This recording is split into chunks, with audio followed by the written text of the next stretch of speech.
So, John. Lee. Freaky Friday. Yeah. Did you enjoy? I can't do this. The bit's gone. Oh god.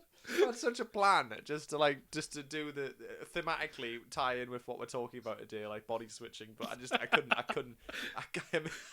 not do it immediately. Oh god. I just want to see how long we can do the bit for. Not long at all. Oh, we are so good. So yeah. Yes. Yeah, so yeah, talking about Friday the 13th. Friday the 13th. Yeah. Freaky Friday stuff. We're talking about the sorry, just clean my glasses. Yes, we're very well prepared on this podcast. As you can clearly tell. I guess the Japanese version of it, Your Name.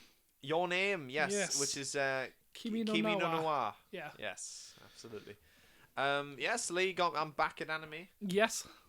But I think this one is, I didn't realise until I did some research after watching it. This is one of the more beloved ones. Yeah. Really. It did really well, didn't it? Third grossest highest animated film of all time. Say that sentence again. Blah, blah, blah. Third highest grossest anime film of all time. Wow. That is quite an achievement. Yeah. And what are the first two, do you know? The first one's Demon Slayer Mugen Train, which only came out a year ago, 2 years ago. Wow. But it was during the pandemic. Well, it was after the pandemic. Yeah. It was pretty much the only thing that was in Japanese cinema. Wow. So people went to see it multiple times. Not so many times, yeah. So that's top grossing. That's top grossing worldwide. Yeah. And second one, I think it's a Ghibli film. I can't remember what it was now. Yeah. Of course, it would be a Ghibli film. Wow. Okay. Might have been Howl's. Wow. I mean, yeah. So I didn't realize how well it did when it first came out. 98% on Rotten Tomatoes. Jeez, that's really good. Because it came out in 2016 or something. Yes. Like 2016. I even looked it up reviews to see general opinions of the film and Mark Commode reviewed it. He's the British Siskel and Ebert basically. Yeah. And he loved it. The general response from people on the internet and just generally really liked it. And I'm not surprised. I take it. How many times have you seen this movie? Twice, actually. Twice. Yeah. What did you think of it? I loved it. I cried at the end of it when I first saw it. I'm not surprised. This is a tearjerker. Yeah. I think we're going to do this podcast a bit differently because we're going to go to heavy spoiler territory. Oh, are we? Well, we kind of have most to, of the films, yeah. So I want to ask a question first. Go on, would you recommend this? Did you like it? I would. I would recommend this very much so. Switch off this podcast and go watch it. It's still on Netflix for a little bit. Actually, I think it'll be off Netflix by the time. By the time this podcast episode is out, it will be off Netflix. Go find it somewhere. Yeah, find it somewhere. It has a Blu-ray release, surely. Yeah, I've got a Blu-ray. That's how I watched it. Yeah, well, exactly. I'll personally own it. Yeah. I'll rent find it somewhere. I'd recommend this movie. Because we're going to heavily spoil this film. Yeah. Yeah, were you going to lead in with a spoiler there, were you? No, but I just know we're going to spoil it. We are. I think if someone generally wants to think, do I want to watch this film? And you say, yes, it's good. Someone watch it. Someone should go just piss off and go watch it now and come back to this. Yeah, and then come back to it, pause it, and then come back to afterwards.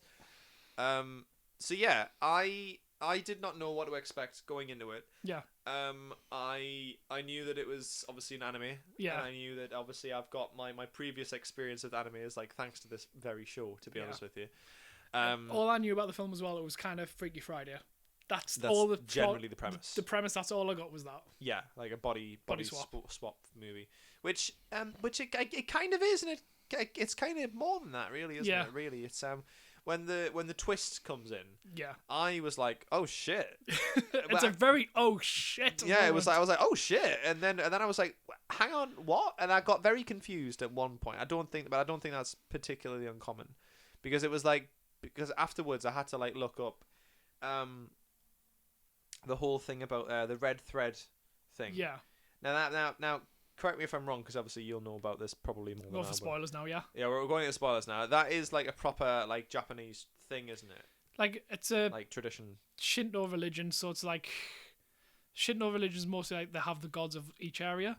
So their god was this meteor that crashed down years and years ago. Oh shit! Okay. That's where, because you see the creator where they say their god is the shrine. Yes, that was the first one, wasn't it? Yeah. Yeah, and then they have they say the weave's just a weave of time. It's kind of it's Just a Shindo myth, really. Yeah, well, it's when I looked that up, it was like it kind of made a lot more sense. It was like, okay, it's a myth about like how people can be connected to each other via experiences. It's sort of like the red string of fate. It's like red string of fate, yeah, exactly. But like which is Greek. Well, yeah, exactly. So like it's like, about everywhere. Yeah. Yeah, it's like it's a thing that's like crossed over numerous myths clearly, and it's like. But the key thing was like it's like people are connected to each other via all sorts of external factors, but notably it transcends time as well, which comes in with the big twist in this movie. Just to kick it all off, it's like I want to go straight into that. I initially, when it was revealed that so the two main characters are Mitsuha, and Taki. This is the girl, and Taki, who's the boy. I didn't realize that obviously when I don't think you meant to when you're watching it, but like the Misuha is dead. You know, she like initially 3-year gap between them. There's a 3-year gap between them because like the town was destroyed by the meteor shower, and it and that was like, oh my god, then what is going on here? But again, it was like when you find out that it's like, oh, it's all to do with the magic of the meteor and the religion and like faith and things like that, and it became quite beautifully like very poignant, actually, I thought, you know, and like and the whole it was a romance movie, but not a romance at the same time. I thought it was dealt with so delicately and so well. I thought it was beautifully written, you know, and a beautifully told story about how, because like these are two people who never really meet until like two like specific moments in the movie, you know, but if you were living in someone else's body for like a day or whatever, or however long it is that they are like involuntary switching, you would get to know that person pretty well. Yeah. You know, and that's kind of how they do. They set out ground rules like, this is my life, this is how. Yeah. When they start realizing that the two actual people, like they swap with someone who's actually real. Yeah. They give themselves ground rules of like, this is how I live my life. Yeah. Trying to keep it like that. Don't fuck it up. Yeah. Please don't fuck it up. And it's like, and that's when it becomes the most interesting when Misuha is in Taki's body, and he has his shift at the restaurant. Yeah. And of course, everyone fancies the girl who's there, and I can't remember her name either. But like the other anime stereotype of women, which I find quite funny. There's always those characters there, and I'll go into that like a little bit later on, which I find quite funny. But it was she sets him up on a date, because he's got because like. He knows how to sew, and like, and all of a sudden now, and he's got a feminine side, and like, I even love like the way that he, his body language changed, completely changed when it shows when it shows the montage between them going about the day. You can tell which one's which because he'll have her in just a ponytail because that's all he can do. And you can see like her as him, like kind of very feminine walk, very like feminine, even like the way when body she's language. On her knees, it's like this. It's like everything's very like delicately placed and stuff. And I thought, it's very typically very feminine body language, and like and I didn't even pick up on that. Like about the ponytail thing. Yeah. But now that you've mentioned it, I'm like, oh my god, yeah. It's she does a beautiful ribbon on her hair. Yeah. And he just ties it up because he wouldn't know how to do it. Yeah, exactly. Like, oh, that's so cool. Like, it's like little nuances like that where it's like it's oh god, such good visual storytelling. Yeah. You know, and when she said later on when he sets him up on a date with this girl. Yeah. And he's a total like he fucks it, you know what I mean? Yeah. Because he doesn't know her. Yeah. You know, it's like they've set up this thing where like he's like, I don't even know like how to talk to her. I don't know what to do. And then she's like, oh, I've made like a little PowerPoint of like talking points, you know, that you can use and stuff. And it's just like, I really wanted to go on this date, you know, because I thought, is it because like is there a secret like gay subplot there? But I thought, well, no, it's not, because she just got to know her. Yeah. You know, as a mate, and of course that's the beauty of like, I think that says a lot about like relationships as well. like modern relationships, particularly. Well, no, just relationships in general. It's like the reason why she went on a date with him in the first place is because she was probably just attracted to like the whole just him being a nice person. Yeah. Just being a mate. And connecting with her on a human level, and that's how the best relationships are established.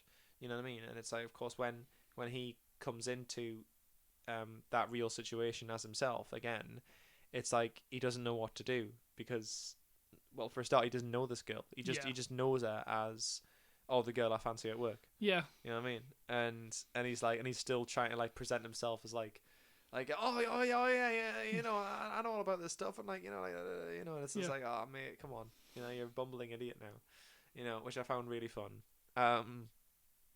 The music's really good in this movie as well. That's something that I thought was, because you know how I feel about like it's very unique. It's the first anime film I watched that has an actual kind of anime opening. Yes, which heavily spoils the film. Oh, it does a bit. It shows I suppose, them being older and stuff like that, and it does actually. But you forget about it like a dream. See, it's all there, man. It's all brilliant storytelling. I love it. No, but the amount you mention it, yeah, you do see like the whole thing at the beginning, but like it's a proper it's like a TV show opening, isn't it? Which I found quite interesting. The fact that he decided to do that, but there was that's a good thing as well, and a thing that I noticed about like just the two of them is like the film has like a massive theme of dichotomies between or disparities between each other, if I'm even using those words correctly. It's like he's a boy who lives in in Tokyo, and like he lives in a city, and he lives in a city. She's a girl who lives in a rural area. He's quite well off. She's poor comparatively, kind of in a way, but like him as well, he's struggling. He's got a job as well as being at school. He has a job. Lives in a shitty flat with his dad. Yeah, he goes to a cafe. She doesn't go to a cafe. She has a nice house and has like I suppose I know what you mean, actually. But like what I loved as well was the symbolism of that throughout the film, which is one thing that I noticed. There's a lovely shot like toward like the middle or something where like the two birds are flying across each other. Yeah. And I thought that's obviously lovely bit of symbolism there. The constant thing of like two streams crossing paths. I'm hitting the mic so much. Two streams crossing paths with each other.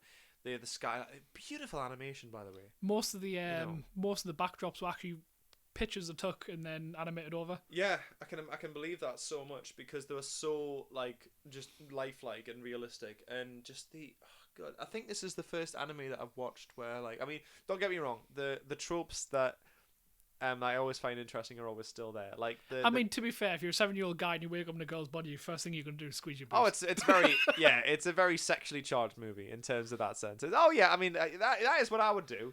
If I suddenly had... And it's very played for comedy. It's not played as like a sexual... No. It's like, I wrote this down in my notes, because that's the first thing you see, and I was like, John's going to think this is going to be very sexually charged. And then it shows the anime food getting made, and it's like, no, that's the sexuality there. Anime food is a fucking sexuality. Yeah. No, that is true, actually, now that you mention it. Yeah, that's true. It's like... But it was funny because, you do think that initially, and then it's like... And then afterwards, you're like...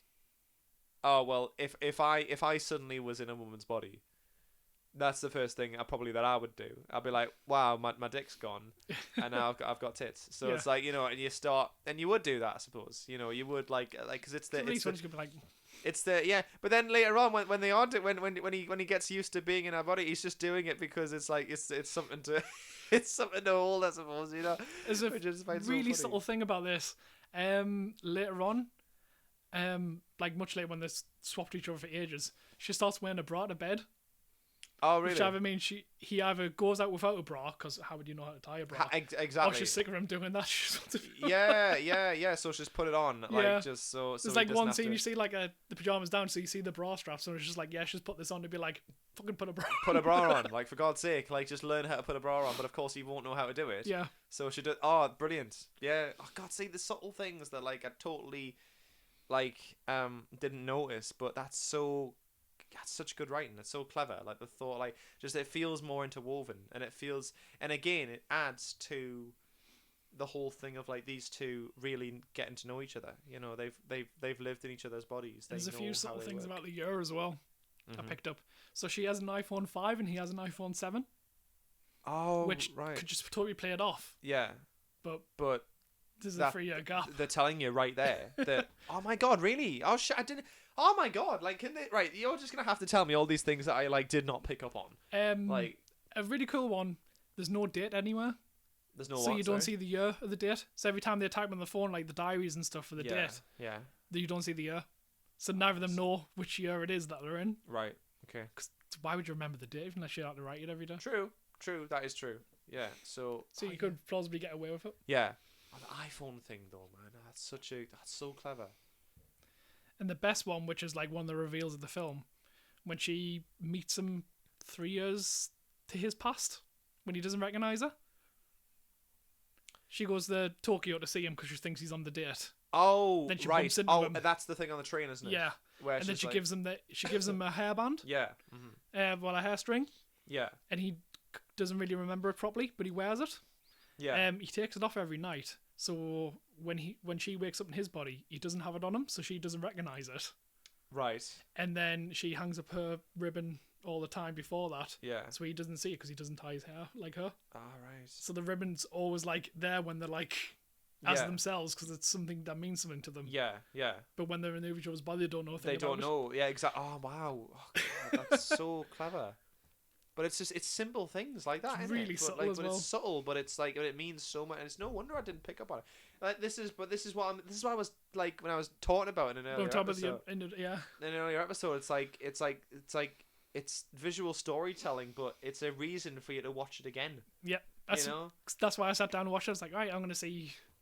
Looking out for stuff. I didn't really because that's the thing. Because I just watched it. Yeah. You know what I mean, and I didn't pick up on a lot of the stuff. But now I'm gonna have to go back to it at some point and watch all of it again because it did. You know that's lovely. You know, it just adds to their relationship just even more. You know what I mean? And it's like that's so because all throughout the film you're wanting them to get together. Do you know what I mean? And meet each other. But of course they can't do that especially when you realize that when the whole time thing comes into effect and it's like so of course is that so did she manage because of course in the original is there two timelines that go off here where they all die so in Taki's timeline that village has already been destroyed. Yes, everyone died. Yes, it happened 3 years ago. Everyone died. Yeah. Okay. In her timeline, it's coming up to that festival where you're going to see the meteor. Right. So she doesn't know anything about it yet. Yeah. Okay. So of course, cause the meteor comes over and it's and it starts fiddling with time, and before that meteor lands, before the landing happens, she is seeing into the future in Itaki's timeline, and he's seeing into the past, into her past. So that's how they're crossing over. Yeah. Yeah. But it's not the meteors. It's just whatever spirit. It's whatever god that can do that because her family can do it. Oh, I see. Okay. I mentioned her mum and her nana can do it. Hence the whole tying of cords things and stuff like that. So because it's okay, I get you. Right. When at the end of the date, and he's like, that Bombly's gonna phone her. You can't get in touch with her. Yeah. Mainly because that phone's been destroyed. Yeah. Because she died at that spot where she looked up. She died. Yeah. Shit. And then she can't call him because his phone hasn't been made yet. Yeah. Oh my god. Oh my god. Jesus. That's why they can't talk to each other. There's a couple of more disparities as well as it's the one day he wakes up in her body and they're going to go up the mountain. Yes. He dresses in the school uniform because he thinks it's whatever day it is. It's he must have thought it was a Thursday or something like that. Yeah. Because of the date. Right. Yeah. Yeah. But it doesn't stay the same 3 years ago. So he would have woke up thought it was a school day. Yeah. And it wasn't. It was a weekend. Yeah. Oh my god. Oh wow. God, I will have to watch this movie again now. Because I really appreciate stuff like that because it just makes the world feel a lot more actual thought put into it, you know. And even but the whole thing about cutting her hair short as well. What was that about? That was just a friend mentioned it's normally a thing where they're getting rid of some. It's like a Japanese tradition of getting over something. Yeah. Usually someone will cut their hair. Repentance or kind of just getting over it. I've seen it in a few things. So her's just like, he doesn't recognize me. I don't think this is like. Yeah. She must have realized then something's up, like time wise or something. So she just. Yeah. Kind of got over like thingy. Yeah. And she got rid of her favorite hairband, so she didn't really need it. That's true. Yeah. Oh man, God. But I love stuff like that, and that's just made me appreciate it even more. But I thought that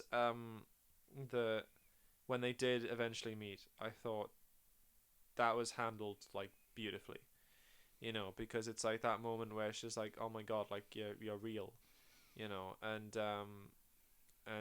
then it's immediately broken with that thing. You were touching my boobs, like you pervert. Yeah, the comedy comes straight into it, and he's just like, well, I'm just a man, And I thought that was just really wonderful, and the whole and when they're writing down like each other's names on their hands so they won't forget, like, and then immediately like the moment's got in the like a snap cut, music's gone. It's Bailey's back, everybody. And it was just heartbreaking. Yeah. You know, even more heartbreaking. What? Do you know how he writes "I love you" on her hand? That's what. When she wakes up, when she realizes, she looks at her hand, she's like, "That doesn't tell me anything because it just says I love you." Oh, wow. She was gonna do the same thing. Oh. Pen stroke. She wasn't gonna write a name. She was gonna say, "I love you too." She was gonna say, "I love you too." Oh my God. Oh. She does a pen stroke and then gone. Oh. Yeah. Oh man. Oh. I didn't know that for ages. Someone mentioned it. I think I saw it like a Reddit feed. Someone mentioned like, the way you do the pen stroke. Yeah. Because it's very important in Japanese calligraphy. Yeah. As she did it for that, it was going to be Tsukida. Yeah, I love you. I love you too. Oh my God, like that. I missed so much in this movie. Like, oh man, because that's the thing. It's like I was trying to work out like, is this really a love story between two people, or is it just people who are just like connected and they just want to know who each other are simply because they share that connection? But is there actually like a love there? And I was thinking, well, there must be, otherwise they wouldn't have gone to these lengths to try and find each other or save each other, And it's like, well, it's at the date where they realize like, kind of like the person who's been me. Yeah, a little bit. Yeah. And it's very emotionally charged. Yeah. Like a tremendous, but it doesn't feel like you're watching like cartoons like cry. Do you know what I mean? Like you feel like you're watching like real living people like who are feeling like a genuine emotional connection to each other. Yeah. And done in such a unique way, I think, as well. Like it's such a unique way to do a love story, I think, without the two of them actually ever really meeting each other, apart from like one moment and then at the end. Yeah. Which the ending, by the way, that was just so heartwarming. And because when they crossed each other on the stairs, I thought, what? Yeah. No, I was like, come on. And then one of them's like both of them are like, someone say something, please say something. Yeah, someone say something, dude. And it's just like, do I know you from somewhere? And she's like, yes, I think you do. And I was like, oh my God. And then it just ends with, what's your name? And it just ends with the title. Brilliant. Absolutely wonderful. Absolutely wonderful. It was, and I liked a lot of the supporting cast as well. I thought there were some really funny moments there. I liked how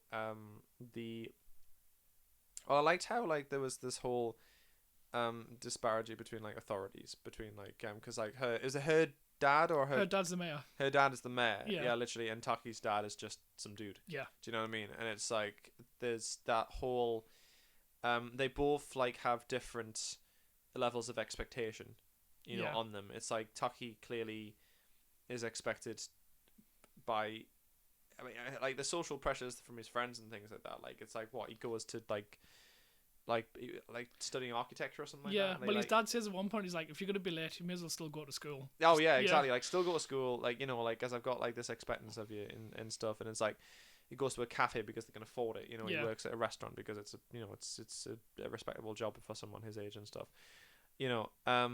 And all that sort of stuff. Whereas when you see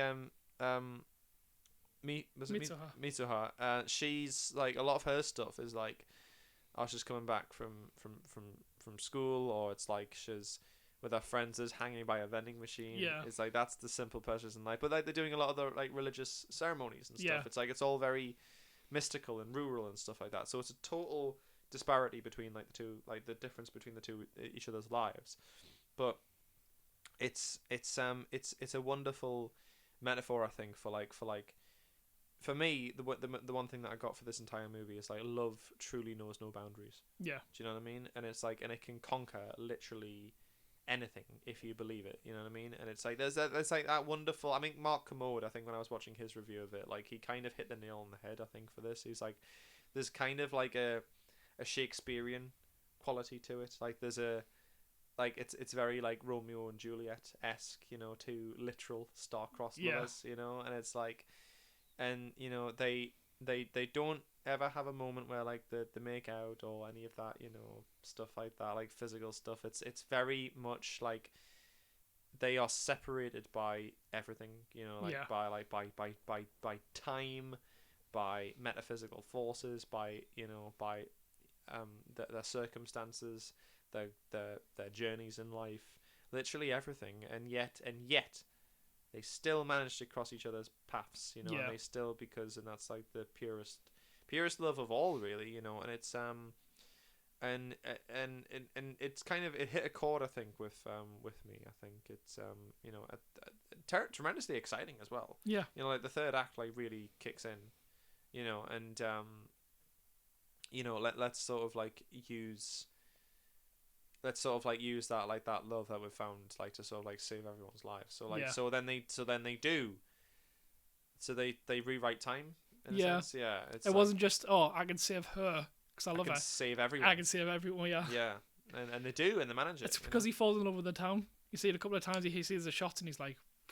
Yeah, well, he's drawn it. He's obsessed with it. He's obsessed with it. Yeah, because he thinks it's beautiful. Even after like everything happens, he's trying to like do these things. He's like, I'm not even sure why I'm obsessed with this town. It's just I just do. I just love it, you know. And it's and that's another thing as well. It's like she loves where like he's from, and he very much loves where she's from. You know, it is those themes like just trundling like being carried through. And this is something that I said before, like in previous episodes. It's like, you know, I think like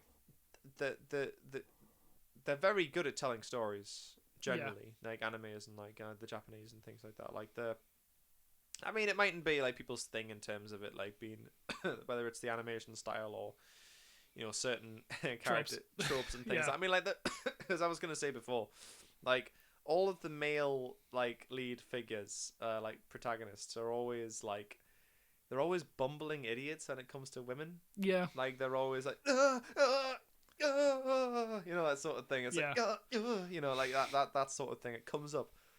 All of the emotions are like it's so melodramatic. Yeah. You know, I think that's one thing I think they could say, if you are going to say anything against it, is that it's so melodramatic. But I think that's just because that's just Japanese culture. Yeah, it's just anime. That's just anime. You know, that's just part of the culture, which is totally fine. I think it's just when you look at it with like even TV shows are generally over exaggerated like caricatures, really. Yeah, caricatures. Yeah, almost. And it's like, yeah, I get it. I mean, that's just excuse me. That's just the way that it is. You know, and I think that's something they can easily get over, because like the emotions, I mean, while they are full on, while Mitsuha does cry, you know, a lot, and it's but it never feels unwarranted. You know, it always feels like appropriate. The funny bit where Taki wakes up and he's like, it's still the day, and he's like, I can still do this. He's like, then he starts, like, his sister walks in, he's just crying to all his moves, like, it's real, I can do this. And this is like, oh my god, like, what's wrong with you? Like, and she's just like, this is weird. She's possessed. Something's she's possessed. Something's wrong with her. And that's the thing as well. Like they mention like, and our friends are always like picking up on like, oh, you were possessed the other day. Like something's wrong with you. Yeah, something's different. Something's different about. And it. they're kind of helping each other out. So like, she's getting bullied because her dad's the mayor and stuff like that, and kind of, and like just doing some art thing. Like Taki's like, talk about me on the like, she boots down the table is like, no, that's great. That's so good. It's like, it's like how you would behave in like in other people's bodies. That was great. And you know, it just it was just great. Like, I mean, the whole, because when the meteor like lands, it's still heartbreaking. Yeah, you know, it's like, oh shit, you know what I mean? Like, it's Yeah, when you see the actual meteor land and it does like the thing I really love that stuff does it, where it just goes silent for like a split second. just to emphasize the impact of it, Yeah. you know. And it was great. It was just absolutely fantastic. Thoroughly. I did enjoy it. I mean, like, that's the thing. I don't know if I've got like anime fatigue.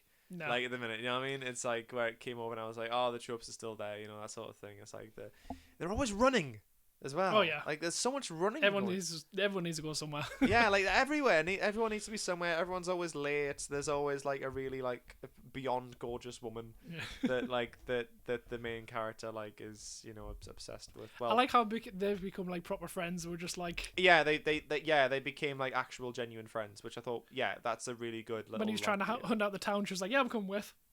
Yeah, and so's the other dude. Yeah, I thought it was great, and they're all like sightseeing and stuff, and they're like seeing it and all that, and he's like, oh shit, like I'm on a genuine mission here, you know. But like even you know, with that as well is just if you get over like the melodramaticness and the sort of tropes and cliches of it, that just comes with the genre. I don't think it doesn't distract it from being like a really genuinely well told lovely story. I think that about two people who who never physically meet but know each other so intimately via this, you know, mad plot, but it's like it was lovely, you know, and it's like, and it was just I was quite teary at the end of it, you know. I was like, because it hits you, it's genuine, it feels real, you know. And the moment where even before where she catches up with him on 3 years into his past, he doesn't know her, and she's heartbroken, you know. She's like she's really heartbroken by it, you know. And it's I really enjoyed it, and I would recommend it as a movie. I think it's just because I can't believe actually no, I can believe. I never heard about it or came across it like in 2016. Yeah. Like when it came out, because did it have a theatrical release over here? I think it did, but limited. Anime films are normally limited. Yeah. I think you get more down south, but up here, I think it was only like Metro. Yeah. Like the Odeon and stuff. I think the only ones that do it. Yeah, absolutely. I've seen a couple, but yeah, I managed to miss it on cinema on the theatrical release. Sash bought me for when it first came out on Blu-ray for like Christmas. Yeah. Because I heard so many good things about it. Yeah. And I was like, yeah, I'll just watch it. Yeah. And what did you get from it when you... I remember being very teary-eyed in a lot of it. Ending had me in bits. Oh, yeah, It's kind of a happy ending, but yeah. Like, at first, like I said, I thought it was just like a weird, cute, Freaky Friday thing, just boy and a girl instead, but like, didn't expect the whole... How profound it was, really. And the time travel, like the time plot and like... Yeah. Quite devastating, because the director, I've seen bits of his other works... normally end really like depressing. This is probably one of the few films he's done that's ended the really uplifting ending. Yeah, exactly. Because like it is an uplifting. It's a really lovely ending. You know, it's like they do finally meet each other. You know, and it's and it feels so well deserved because it's the only unresolved thing, isn't it? Really. Yeah. The two of them. The only other times they've met is like under. He didn't know who she was, and they had a couple of seconds of twilight. Yeah, exactly. Where like time streams crossed over. Yeah, where he's like, right, you need to do this. Yeah, exactly. And it was, oh man, it was just so. But yeah, because I would never have gone to see that. Yeah. You know, by myself, I suppose. I mean, I don't know. I have to be honest. I mean, I don't know if I would seek it out because anime, I think generally still is not my thing. You know what I mean? But it's but obviously I'll watch it when you you give me things to watch and stuff, and I'll give my opinion. But that I can't knock it like at all. I really can't. I think it was like stunningly. As I say, I'm a sucker for like a really well told story, and like you just want these two to just like sort this shit out, you know. And it's but then when it becomes bigger than them, that's when it really that's when you really realize that like, oh, this is beyond. Like it elevates itself perfectly. Yeah. You know, from it being like, oh, a funny teen romantic comedy, really, and then it goes beyond to. That's what was really profound about for me. I was like, no, it's a story with actual stakes. Yeah. When you realize that she can save everyone, you can change. And it went to a genuine romance. You know, it was a genuine romance. There was nothing like trivial about it, and like the the music, like I said, it was just like Oh, it was yeah. just like it felt so appropriate, and it felt like it really carried the story as well. And yeah, like oh god, yeah. How did you watch it? Was it I watched English it. dub? English dub, yeah, because that's the version on Netflix. Yeah, are the Japanese songs or? Oh, the Japanese songs, yeah. All the songs were in Japanese. No, my Blu-ray has English dub with English songs if you want it. Oh, okay. As well That's as interesting. yeah.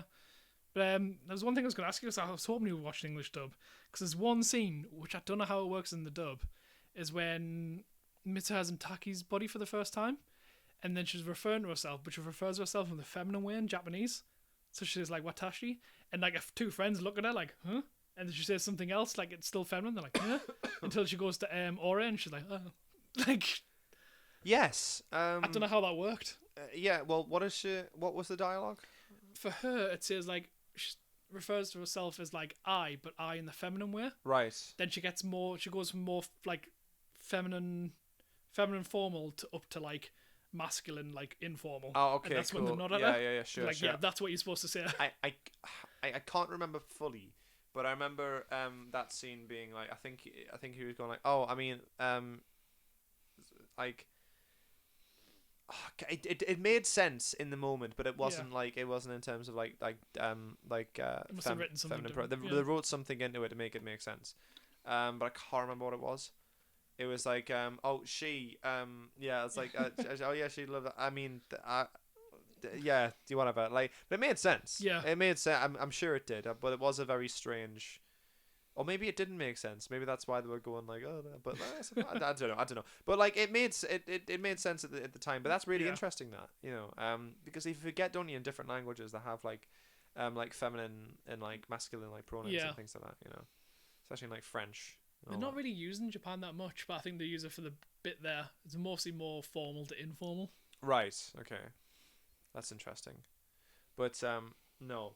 That was the on that scene, actually. That was the one where I noticed the whole body language thing. Yeah. Just because of the way that Taki was sitting, or kneeling rather. It was like I was like, that's how a girl would kneel. Yeah. Typically. And I thought, yeah, just little stuff like that is just great. And I loved as well like the whole thing of like don't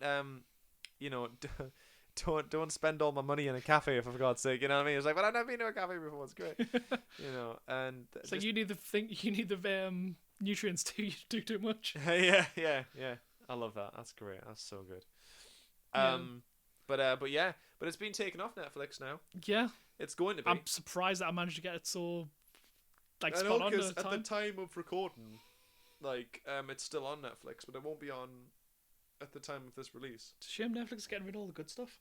I know. So you were saying to me before, actually, they're like, there's stuff I wanted to get to you, and then just they've gone. They've just gone. Yeah. Absolutely.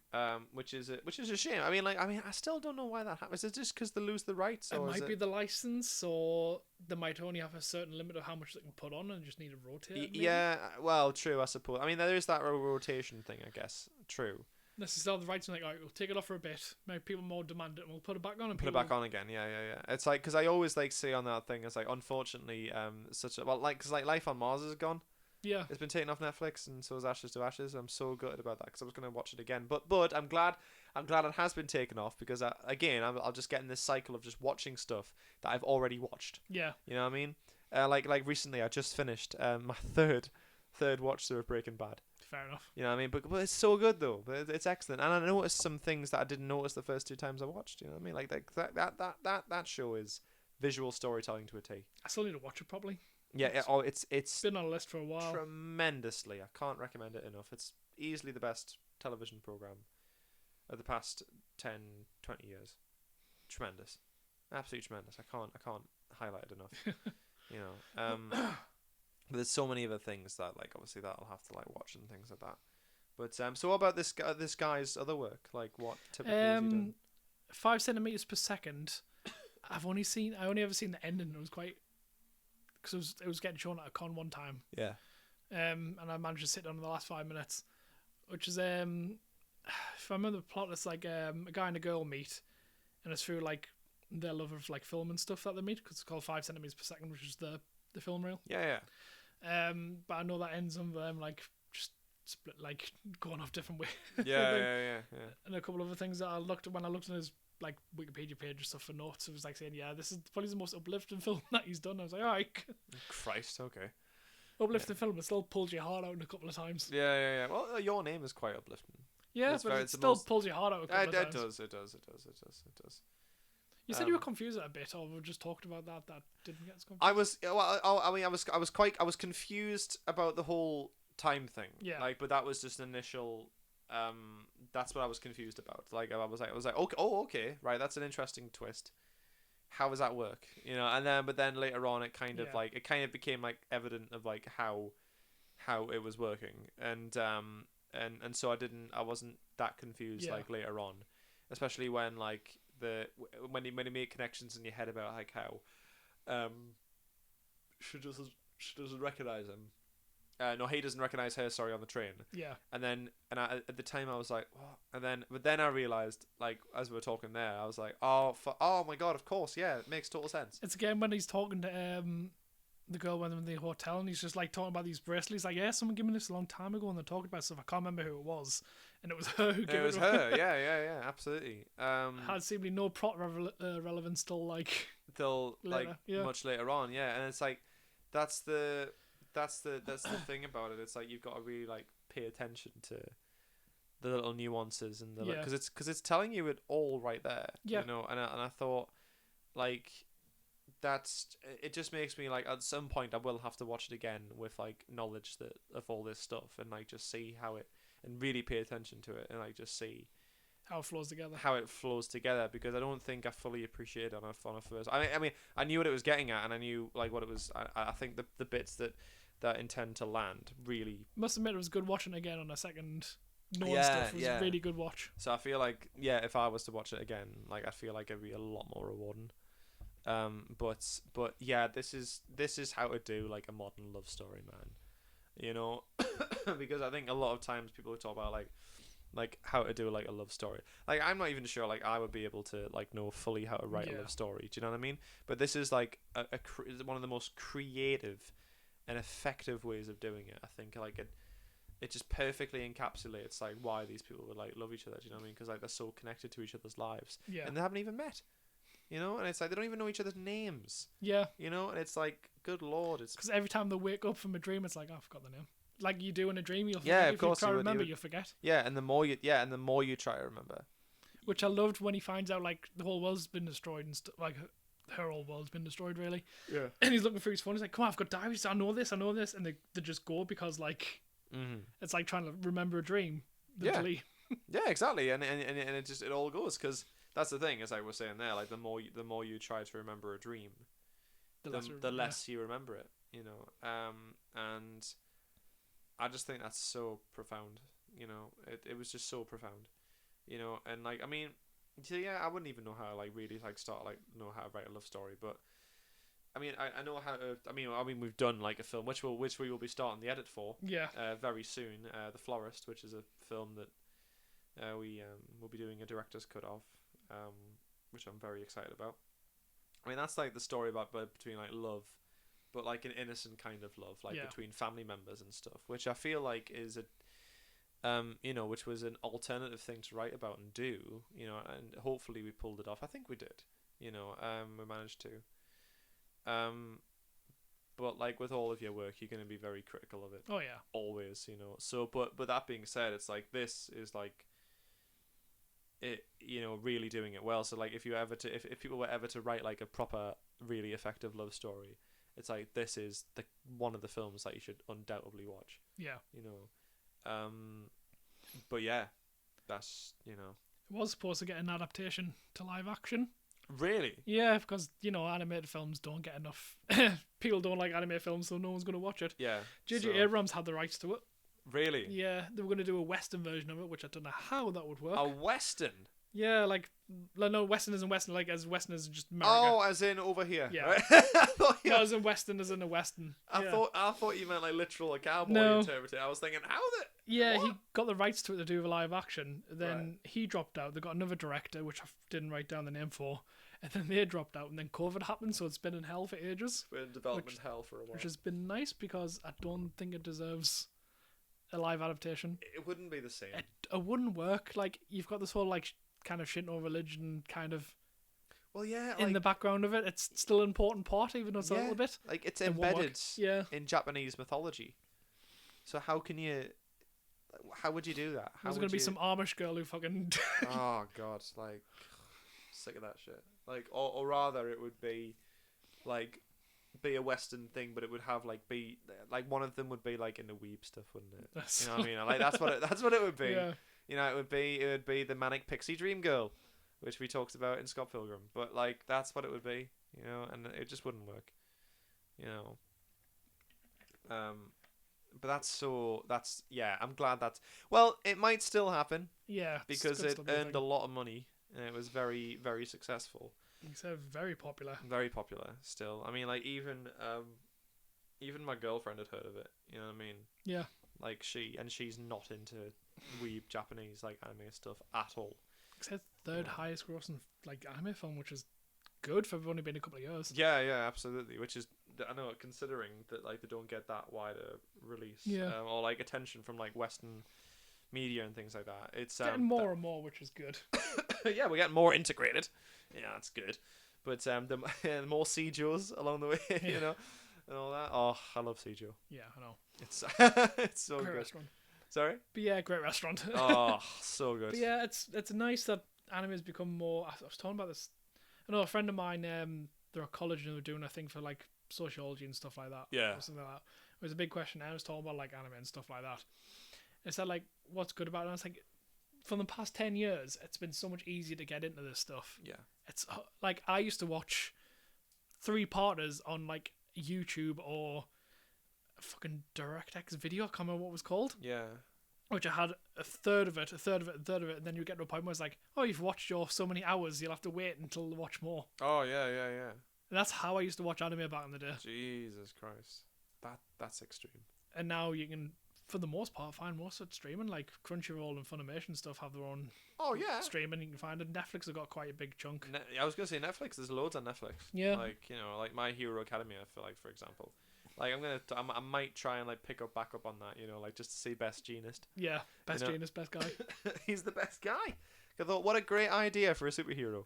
All the superhero ideas are great in that. Yeah, they're very creative. That's a very unique creative. Very, very creative because, like, I mean, I know we already discussed this, but it's like, you know, you feel if you're doing a superhero media thing, it's like it's really difficult to, because I mean, I know this. I mean, a while ago I tried to come up with which I might revisit one day. I tried to come up with an idea for a comic book series or a film or something like that, like which was like a proper like classic superhero thing, and trying to come up with characters with unique abilities. It's really difficult. Yeah. You've got to be really creative. And then when you see characters like Best Jeanist, yeah, a guy who uses the gene threads. Where he, literally, like, he's one of the apex superheroes, and he uses fucking denim thread, like as his thing, like, which he can manipulate and do all sorts with it. Like, that's so stupid, but it's so outstandingly brilliant at the same time. Like, it's brilliant. Like, such a good idea, you know. It's just great. Like, I just love stuff like that, and like just proper creativity, you know. And again, it comes back to like stuff like this, you know, because it's like, again, it's just a really creative way of doing a love story, you know. Like it has that, like, that star-crossed Romeo and Juliet quality to it. And again, it went from a trope that's been used before, like the Freaky Friday, like the body swap thing, and just turned on its head a bit. Yeah, exactly. Yeah, because they did that with like the Change Up. Yeah. Yeah, which was, it's like, I'm not even gonna bother ever watching that movie, because like, why would you? Do you know what I mean? It's like, and now, but like, no, okay, it's like, yeah, it's like that's what's good, isn't it? It's like you take tropes that have been done before and really try, because like we said in a previous thing, it's like tropes are important because there's a reason why they exist, is because they work. Yeah. You know, cliches and tropes work, and if you know how to do them, then you can do interesting stuff with them. And I feel like that's what's happened here in Your Name, because here's a clear cliche and here's a clear trope, but what could we do with it that's different, you know? And I really feel like it was achieved in this movie. Yeah, very, very much so. And I if you want to watch something that's like really, quite profound about that says something quite profound about love and connection and and faith as well. I think that's another big thing. I think that's really that binds people together. A sense of community. Yeah. As well, and you see that in the evacuation with all our mates and things like that. I mean, even if we spoiled the hell out of this film, it's definitely worth having another watch. Oh, and absolutely. Knowing what you know and watching it. Yeah, absolutely. Like I know everything that's going to happen, but I have to watch it again now. Yeah. Like at some point, I'll have to watch it again because of what I know. And I think, again, like I said in the previous episode, I don't think that's to a film's detriment because it didn't tell you everything immediately. No, I think that's to its strength because it means that it's layered, it's deeper. It gives you a reason to look at it again and expand your critical thinking skills. Yeah. And I think that's one of film's biggest gifts. Is that it encourages us to think. A really good film encourages you to think, and there's nothing wrong with that. That's my hot take. As they say. I don't know. Do you have any other pointers? No, on that was on most of the pointers because we talked about stuff I really want to talk about. Really, all the subtle stuff, which I thought was great. Oh, so clever, so good. Yeah, just adds so much to the experience. All my notes, is pretty much what we've talked about. So I would recommend this movie. Yeah, I would recommend definitely. Your Name. And I would watch it again. Very much so. Yeah, it's definitely a 2-watch film at least. Oh yeah, definitely. Yeah.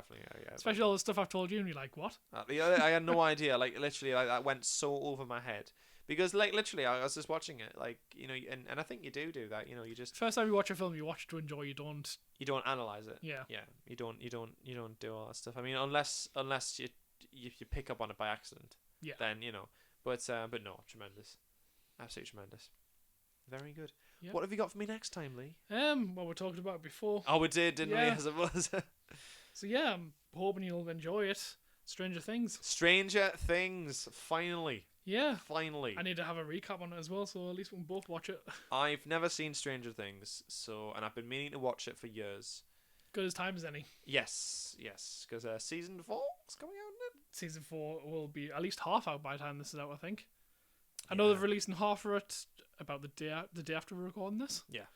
And then I think they're releasing the next half, I think it's the end of June. So it might be when this pops up or thereabouts. I don't know. Oh, well. Well, if it has, and if you're enjoying season 4, let us know what it's like, I suppose. Or whatever. It's definitely where the budget for Netflix has gone. Yeah, Rid of the animation department. Yeah. Gotten rid of so much stuff. Like, fuck it, he's 9 films. Yeah, isn't the last one like 3 hours? Why? That's insane. No idea. That's insane. Speaking of 3 hours, there's a film on Netflix which I want to watch, which a lot of people said it's just great and batshit. Called I don't know if it's called Triple R or RRR. It's an Indian Bollywood film. Right. It's meant to be set like before the post-colonization of them from Britain. Oh, right. And it just looks fucking batshit. Yeah, it's crazy. It's 3 hours long. Jeez. And the trailer for it is just one song where they're like, "Come on, white man, what are you gonna do?" Oh my god! It Wow. looks really good. Jesus, that sounds incredible. Yeah, I'll have to give that a go as well. Yeah. There's a lot of Just interesting. find time to watch 3 hours straight. Well, yeah, true. I mean, I had to set aside a full Sunday or a full Saturday to watch the Snyder Cut. Yeah. And that's 4 hours long. But yeah, no, that sounds like good stuff to get on the list.